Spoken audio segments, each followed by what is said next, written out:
All right, story time part 2 on how my husband kidnapped me, beat me, and tried to unalive me.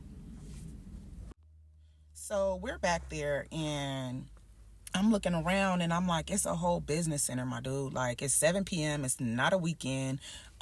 There's not a car in sight. There's not one business open. All I'm thinking about is, dude, Sunset Park is right across the fucking street. It's a million people over there. I'm screaming for dear fucking life, legit screaming. Help, help, somebody. Like, I'm not even that person. Like, normally I'm finna fight my way up out of this. I could not. So at this point, I'm in the passenger seat. He drags me by my braids, those 5 braids. He drags me from the passenger seat on my stomach. So I'm coming across on my stomach to the driver's side. So I'm coming out this way, you guys, all right? He's pulling me by the fucking braids. He's pulling me out. I don't catch myself, no nothing. I fall flat on my fucking face. Whole knot right here. I'm chewing teeth. I don't know. I must have, my teeth jammed together. I don't know. I'm chewing teeth. I get up, I'm chewing teeth. He picks me up by my hair. I heard my shit rip out my motherfucking scalp. That is the most painful shit. Y'all bitches that be pulling hair, I ain't never had that much motherfucking pain. All right? Fuck you bitches that pull hair. Period. So anyway, fuck these niggas that's pulling hair. Period. So at the end of the day, I'm like, nigga, for real? And he picks me up by my hair. He like, boo boo, you feel me? And I'm like, for real? Like, I'm taking hits like a nigga for real. I'm like, damn. At this point, I'm not fighting back. There's no fucking point. He's still slanging me. Mind y'all, he got me by my hair the whole fucking time. There's no getting away. So I'm like, and you hear rip, rip, rip. And I'm just like, what the fuck, dude? Are we being for real? At this point, I'm not even trying. Slang me. But the only thing I'm saying to myself is I'm not getting back in that motherfucking car. If I get back in that motherfucking car, it's a police car. It's a Tahoe. He got it on auction. Anyway, so if I get back in that car, this nigga's gonna fucking kill me. Like, the way he was beating my ass, I already knew. You feel me? So I'm like, I'm not getting back in this motherfucking car. He's like, yeah, all right. He drugged me back in that car by my braids. I did not want to get back in because those back doors do not lock. It's a police car. All right, so he gets me back in the car. I purposely sit on the driver's side because I don't want him to see me. I don't want it to be easy for him. So I'm like checking my pockets, right? I'm like, okay, I got my wallet on this side. I got my phone on this side. Crazy, he didn't take my fucking phone. So now we're back on the street. We're driving. This nigga is saying all type of stuff. You be playing in my face. You mind y'all. I'm gonna say this. I do not cheat on this man. I do not cheat on this man. I will never cheat on this man. I don't understand where he's getting this information. I mean, to an extent I do, but I don't know where he's getting it from. Like, for real, he thinks I'm cheating. And I don't, that whole Valentine's Day thing, like, you didn't spend Valentine's Day with me. You fucking with a nigga, and I'm not. Nigga, I live in my car. I'm with you almost 24/7. If I'm not with you. I mean, the only way I play, y'all, I get to points where I don't want to be fucked with, period. And I will shut down. And I shut down at weeks at a time. I shut down months at a time. And it's been like that with me. So, and with him. So sometimes I fuck with you, sometimes I don't. I don't know. And the thing is, I'm very vocal about it though, you guys. And he still chases me. He still wants to be with me. And it's just like, I don't know. So I don't know. I guess I'm trying to say, maybe my indecisiveness fucks with his wanting me. The nigga a narcissist anyway. It don't fucking matter to me. But we all are in some kind of way, right? I mean, I do be talking a little slick on my Twitter, blah, blah, blah, blah, blah, blah. Ain't nothing like that, though. You feel me? Like, I'm not DMing niggas, like, I'm not her. I'm not even worried about that. I'm not even worried to be with a nigga for real, okay? Let's be fucking for real. Anyway, and I think that plays a big role in why he snapped the way he did. Because, like I said, we've been together for 4 years, but at the end of the day, when we got together, all right, y'all, this is a little backstory.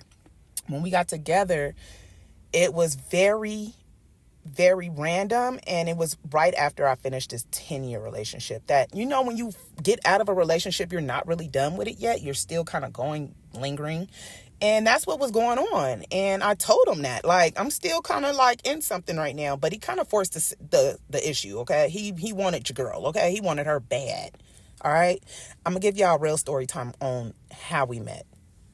So now you guys know why I did the big chop. You feel me? It was not my choice, but it's looking good on your girl, I guess, or whatever. I've been getting a lot of compliments. But anyway, so all right, so we're back on the street. He talking his shit. We passed my car. When I seen my car, I was like, yeah, I'm gonna have to make a move. Like, I gotta figure something out. We're heading towards the 215 to get on the freeway towards our property. And he's literally yelling like, yeah, I'm finna take you and I'm finna bury you. I'm finna do this. I'm finna do that. He was gonna unalive me is what he told me. Legit. So I'm like, what the like, I'm in the back seat, y'all, like, for real, trying to, what did I really do? I'm really fucking lost. Like, what did I do? And especially that day, I'm thinking like, we were going to an AA meeting. We didn't get into no arguments. No, nothing played out. I'm fucking confused. So we're driving and okay, so boom. We're driving and the nigga's saying the little shit that he's saying is triggering me, and I'm saying my little shit. But every time I said something, he turns around and hits me. So I was like, you know what? Just shut the fuck up. Just shut the fuck up. Don't say shit else. Boom, we get on the freeway. He's like not driving crazy on the freeway, but you know, it's whatever. He's still talking his shit. He says something, y'all. I cannot remember. It triggered me and I said something. This nigga then reaches back and he grabs the pum pum. He reaches back like this, you guys. I'm right there. I'm behind him. I did not know the pum pum was right there. I'm hot. Mind you guys, too. Mind you, the pum pum don't lead a land. We don't need the pum pum in the city. Why would we ever need it in any city we go to? We always leave it on the property, period. So I'm now thinking like, this shit premeditated? Like, is this premeditated for real? Like, because why would you have this? He's not even that type of guy. You feel me? I'm the one with the pum pum. You feel me? When I said what I said and he reached back, he grabbed it instantly and was like, bitch, I'll fuck your ass up right now. Don't play with me. I shut the fuck up. But at this point, he's not waving it at me for real. He's holding it to he's going talking to me like this, you know. Well, he's driving, so he like, you got me fucked up. And, you know, he's just doing this with the, you know, woo, woo, woo. And if I say something, he'll try to turn it. So I was just kind of like, at this point, I'm not saying shit. I ain't got shit to say. I was back there crying like a little baby. This nigga said, oh, you back there laughing? You laughing? I'm like, no, I'm crying. Like a little bitch, y'all. Oh my God. It was terrible. It was fucking terrible. I'm trying to get the police on the phone. They hung up on me twice because my phone is in my pocket. I don't have my phone here. I'm not trying to get caught, but I am trying to get the police to get to me. You feel me? So I have it in my pocket. I'm telling them, you know, white Tahoe, Texas plate, motherfucking 26s, dumbass 26s on the car, you know, whatever. I'm telling them my landmarks. Now we're getting on the 215. We're headed that way. I'm like, bro, like, I'm looking back looking for motherfucking red lights. Ain't nothing happening. I'm like, oh my God, it's actually getting real. So I'm like, okay, cool. We riding. I'm going to shut the fuck up. I look up. I notice he needs gas. I'm like, all right, cool. I'll keep repeating the same shit. He then hears me. He was like, what the fuck you say? You know, hits me again and then keeps it pushing. But mind you guys, he's incriminated himself. I got them on the phone. So he's talking all that shit, telling me what he's going to do. Remember what I told y'all? He said he was going to unalive me. He was going to bury me. He was going to do this. He was going to do that. Like, he was going to do all of this shit to me. They can hear that. We have the 911 call. So I'm just kind of like, all right, man. So we pull up to the railroad station. If you guys know, you know. We were 30 minutes out and he needed to get the gas. So he gets out of the car. He opens my door. My first thought is to run, but I said, you know what? And wait, he opens my door. You know, the police is on the phone and they're talking. I can hear them. He cannot. I guess he was intoxicated. I don't know, because he couldn't see. He couldn't really Here, like, I don't know. I don't really know. So, like I said, he opens my door. He's talking shit, talking like, you're probably not gonna fuck with me no more after this. But you got me fucked up. You've been playing in my. He just keeps saying the same shit. You keep playing in my face. Blah blah blah blah blah. As he's saying all of this, I look up. 2 police cars roll through. No lights. I'm like, cool. 2 more roll through. He's talking his little shit. And mind you guys, he's pressing his body against me. I'm just sitting in the car, but he has a door open and he's pressing his body against me. And I'm just kind of like, okay. And I see the next 4 cars come in. Now, the 4 cars that come in, they have their cherries on. They lit up. He's not seeing this shit. So we got 2 behind us, 2 on the side, and the 4 in front of us. And I'm looking like, what the fuck? And I say his name, and I'm just like, look. And he looks at me, and then he looks up again, and then he kisses me in my mouth, y'all. He walks up, puts his hands up, and I'm like, what the fuck? So I'm like, okay. And then I bring the phone out and I'm just saying, thank you, thank you, thank you, thank you, thank you to the operator. She's like, is the police there? And I'm like, yeah. So we get off the phone. The police asked me to get out the car and walk to them backwards with my hands up. So they put me in the back of the car, whatever. They go over there. They're talking to him. They're talking to me or whatever. I don't give a real, I give my report or whatever. Again, it's like 7:30 at this point. I was out there till 3 a.m. Okay. I was out there till 3 a.m. before they finished. Like, CSI came out to take the pictures of me. We are now kind of like, I guess it was Henderson. So we have to wait for Metro to pull up. Because I guess it initially happened on Sunset. So that's what we were waiting on. And the police keep coming to the car and they're like, what's wrong with him? And I'm like, what do you mean? They were like, he's not talking. I said, oh, he's never going to talk. You might as well just give that up right now. He's never going to talk. I said, he's going to spin you around in circles before he talks to you. Like, they said, that's exactly what's happening. Like, and then they were like, you're telling us his name. And then he's saying this. And I'm like, it's whatever name you want to go with. I don't know at this point. I told you my story. So I don't fuck with the police, y'all. I know they came to help me. I just don't fuck with them. So I'm just kind of like, when the police is talking or whatever, and I'm just like, hey, I'm just let y'all know. This nigga know the law better than y'all know the law. I'm going to tell y'all right now. If you think you got something, you ain't got shit. That nigga know the law, okay? That nigga know. So I'm out there, y'all. One of my sandals is gone. And I'm like, can I go to the truck and go look for my sandal? And then they were like, ain't no sandals in there. They wouldn't let me go back to the truck. And I was like, what do you mean? So I have one sandal and I don't have the other one. And I'm like, oh, must be on Sunset and Eastern. Remember when he drugged me out the car? So I'm like, okay. So then they bring out Reeboks and they're his shoes. And I'm just looking like, and they were like, well, we have these. And I'm like, oh my God. So they give me the shoes. I got to go use the bathroom. I got to go to the bathroom in there in the gas station. And I'm walking in there with one Reebok on and one sandal. I look stupid as hell. I'm beat the fuck up. The store people looking at me like, what the fuck? I'm like, this shit is dumb. But to be real, I can't believe this just happened. And at this point, I feel, oh God, I'm getting emotional. I feel like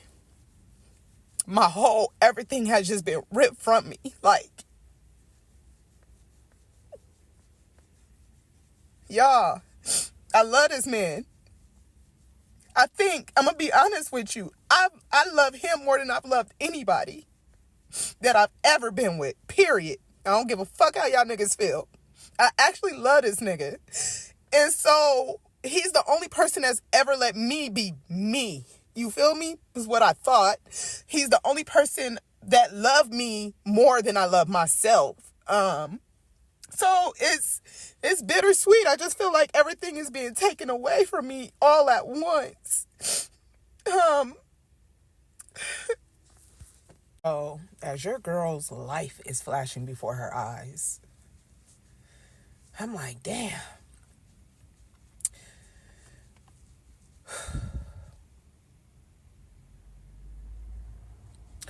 Anyway, I get back to the police car, get back inside the car. He's still in the other police car. He's, he's looking for me. You feel me? I could see him.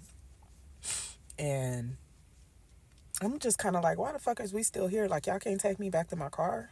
And they like, no, we got to wait for Metro. I said, why do I need to wait for Metro? Anyway, they caution off all the gas pumps. Again, we waiting on Metro. We waiting on CSI. The girl comes out, I get out the car. She's taking pictures of every single thing. She's getting up close. I didn't even tell them I was strangled. She looked at my eyes and she said, were you strangled? And I said, how do you know? And she was like, I could tell in your eyes you have strangulation, whatever. And I was just like, okay, well, yeah, I was. I gotta drop the photos, huh? Let me drop these photos real quick. I'll finish it. Y'all, don't think that I think this shit is funny. I'm just a goofy person, period. And certain situations, like especially stuff like this, I have to laugh, or I'll sit in depression. I don't know, when I talk about stuff and I just kind of smile or laugh it off. It's a trick. I don't know what the fuck it is. It's just, don't think that I'm happy about the situation at all. I'm not happy to tell the story. I want to get this story off and be done with it, period. First of all, if you thought I wasn't going back to go get my sandal, I was going back to get my sandal. That is a Birkenstock. If you know, you know. I'm going back to get my sandal, and it was there. Sad and depressed, and I didn't go back that night. I went back the next day. The next day, y'all, and it was still there. No one was in the business center, ever. Good morning, good morning. So I just finished part 2. It's pretty lengthy, so hopefully you guys get through it. I'm going to add the photos to the end of the video right now. Just like, share, and subscribe. If you guys are on my YouTube, it is there too. So, yeah, I'm going to need you guys to do that because I'm going to need some funds, all right? Not playing with you. Appreciate everybody. I love you guys so much.